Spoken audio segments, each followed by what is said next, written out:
오늘은 충격적인 남북한의 공군력 차이에 대해 알아보도록 하겠습니다. 최근 김정은이 공군사령부를 방문해서 흥미로운 발언을 했는데요. 닭알에도 사상을 재우면 바위를 깰 수 있다 라고 말했습니다. 과연 이게 무슨 의미일까요? 북한의 공군력이 얼마나 열악하면 이런 말까지 나왔을지 오늘 자세히 파헤쳐보도록 하겠습니다. 먼저 전투기 보유 현황부터 살펴볼까요?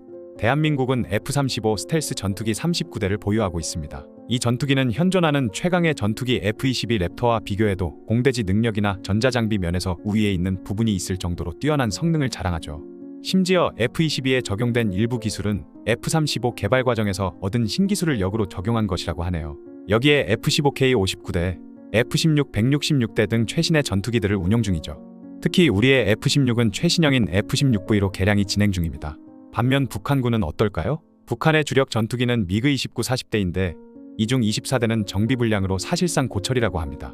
실제 운용 가능한 건 16대 정도라는 거죠. 더 충격적인 건 1950년대 한국 전쟁 때 쓰던 미그-15, 17, 19를 아직도 굴리고 있다는 겁니다. 이게 무슨 의미냐면 우리 공군이 이미 1990년대에 퇴역시킨 F-86 세이버와 같은 세대라는 거죠. 심지어 미그-15는 북한이 세계 최후의 운용국이라고 합니다. 이런 구식 전투기들을 가지고 어떻게 싸우겠다는 건지 의문이 들죠. 실제로 1982년 레바논 내전 당시 있었던 백하계곡 공중전을 보면 그 답이 나옵니다. 이스라엘 공군의 F-15와 F-16 90여 대가 시리아의 미그-21과 미그-23 100여 대와 맞붙었죠. 결과는 어땠을까요? 이스라엘은 F-4 팬텀 한 대만 잃었지만 시리아는 무려 82에서 86대가 격추되는 처참한 패배를 당했습니다. 더 놀라운 건 당시 이스라엘은 조기 경보기도 제대로 활용하지 못했다는 점이죠. 반면 우리 공군은 피스아이와 시그너스라는 최신의 조기 경보기까지 보유하고 있습니다.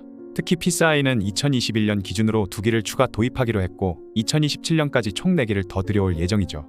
반면 북한은 겨우 II-76 한 대를 개조해서 조기 경보기로 만들려고 시도 중이라고 하네요. 훈련 현황은 더 심각한데요. 북한 공군은 연간 비행시간이 고작 10시간도 안 됩니다. 2주에 한 번 20분씩 훈련한다는 건데 이마저도 기름이 없어서 제대로 못하고 있죠. 심지어 2014년엔 비행기 연료가 없어서 땅바닥에 지도를 그려놓고 모형 비행기 들고 걸어다니는 도보 비행 훈련을 했다고 합니다. 그것도 김정은이 지켜보는 자리에서 말이죠. 더 웃긴 건 이걸 자랑스럽게 조선중앙TV에서 방송했다는 겁니다. 이 사실이 더욱 충격적인 이유는 이 부대가 바로 조선인민군 항공 및 반항공군 제458군 부대라는 점입니다. 이 부대는 김일성의 빨치산 동료였던 오중읍의 이름을 딴 최정예 부대인데 이런 부대조차 이 정도라는 거죠. 게다가 북한 공군의 비행장 사정도 열악합니다. 최신의 전투기인 미그-29가 배치된 순천 비행장조차 활주로와 경납고 몇 개 있는 게 전부라고 하네요. 동굴기지도 있지만 이마저도 배기가스 처리 문제로 제대로 활용하기 힘들다고 합니다. 이런 훈련 부족은 실제 사고로 이어지고 있습니다. 2009년에는 미그-23 전투기가 추락했고 2014년에는 미그-19 전투기가 3대나 한꺼번에 추락했죠. 더 충격적인 건 2015년 1월 김정은이 직접 참관한 미군 항공모함 격파훈련에서도 전투기 한 대가 추락했다는 점입니다. 이게 전쟁도 아닌 훈련에서 벌어진 일들이란 것이 문제죠. 북한이 전투기를 띄울 기름이 부족해 제대로 된 정비와 훈련을 못하다 보니 이런 비전투 손실이 계속 발생하고 있는 겁니다. 심지어 북한은 전투기에 군용 항공유가 아닌 민간 항공유를 넣어서 운용하고 있다고 하네요. 당연히 이는 전투기의 성능 저하와 고장으로 이어질 수밖에 없죠. 우리 공군은 어떨까요? 횡성 한우축제, 대천 머드축제, 한글날 행사까지 에어쇼를 할 정도로 훈련량이 많습니다. 너무 자주 해서 전투기 소리가 시끄럽다는 민원이 들어올 정도라고 하죠. 실전 능력은 어떨까요? 2017년 9월 미 공군 B-1B 폭격기가 NLL을 넘어 북한 영공까지 진입했는데도 북한은 이를 전혀 탐지하지 못했다고 합니다. 뒤늦게 미국이 방금 북한 영공을 들어갔다 나왔습니다 라고 발표하고 나서야 부랴부랴 대응에 나섰죠. 이런 북한 공군을 상대로 우리 공군은 72시간 이내에 북한 전역의 제공권을 장악할 수 있다고 자신하고 있습니다. 거기에다 우리 공군은 현재 가장 신뢰성 있는 공대공 미사일인 AIM-120 밤람을 대량으로 보유하고 있습니다. 2010년까지 600여 발, 2019년에도 3천억 원어치를 추가로 구매했죠. 게다가 지상에서는 패트리어트와 천궁으로 북한의 공격을 철저히 방어할 수 있습니다. 천궁은 현재 블록이령 18개 포대, 블록이형 7개 포대가 배치되어 있으며 약 1000여 발의 미사일을 보유하고 있다고 합니다.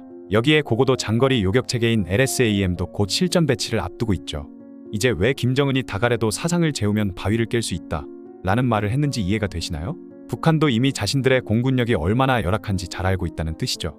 그래서 실제로는 공군 전력 대신 단거리 탄도미사일과 방사포로 우리 공군기지를 타격하는 전략을 세우고 있다고 합니다. 하지만 우리 군은 이미 이에 대한 대비도 완료했죠. 더구나 우리 공군기지들은 지역별로 분산되어 있어 동시타격이 쉽지 않고 주력기들은 대부분 남쪽에 위치해 있어 북한의 공격에 대응할 시간적 여유도 충분합니다. 결론적으로 남북한의 공군력 격차는 이미 되돌릴 수 없을 정도로 벌어져 있습니다. 여기까지 남북한 공군력 비교였습니다. 영상이 도움이 되셨다면 좋아요와 구독 부탁드립니다.